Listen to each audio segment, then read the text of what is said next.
Welcome to the Banker Lamp. Please enjoy the video. You begin by looking where deletions usually land, the recycle bin and your cloud recycle areas. Immediately search for the file name or filter by XLSX and recent dates so you don't waste time. If you use OneDrive or SharePoint, open their recycle bin and version history now. These keep copies for a limited time. Once found, restore to the original location so links and formulas remain intact, and make sure you note the exact file name for later searches. Once initial checks are done, use Excel's built-in recovery tools. Open Excel, go to File, Info, and choose Manage Workbook to see unsaved workbooks.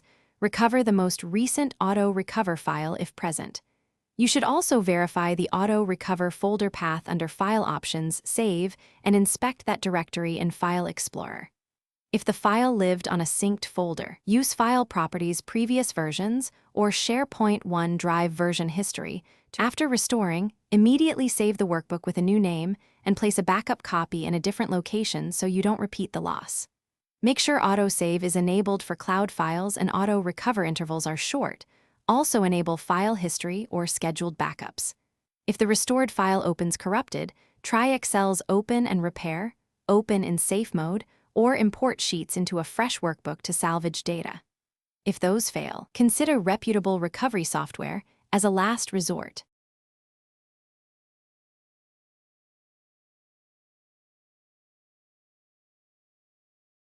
Thanks for watching. If this was helpful, leave a like and consider subscribing. See you next time.